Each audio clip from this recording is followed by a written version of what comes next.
हा भंगारातला जुना ट्रॅक्टर 1 कोटींना विकला गेलाय. तर ही गोष्ट आहे पंजाबमधील, जिथे हा ट्रॅक्टर एका घरामागे धूर खात पडून होता. एक दिवस या ट्रॅक्टरचा असाच व्हिडिओ काढून सोशल मीडियावर टाकला गेला, ज्याला 2 तासात लाखो व्ह्यूज मिळाले. मग डिसेंबर 2025 मध्ये या ट्रॅक्टरच्या मालकाला मुंबईतून एक कॉल आला. 2 लाखात ट्रॅक्टर मला द्या असं म्हटलं, पण मालकानं इग्नोर केलं. दुसऱ्याच दिवशी त्या माणसानं 28 लाखांची ऑफर दिली, जे ऐकून मालक शॉक झाला.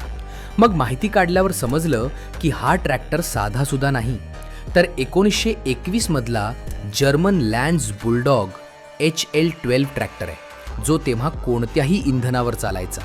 त्यामुळे त्याचं ऐतिहासिक महत्त्व जास्त होतं.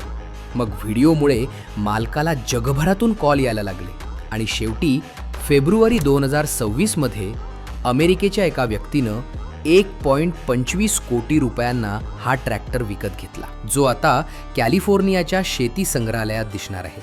तुमच्या इथं अशी काही जुनी वस्तू आहे का? कमेंटमध्ये नक्की सांगा.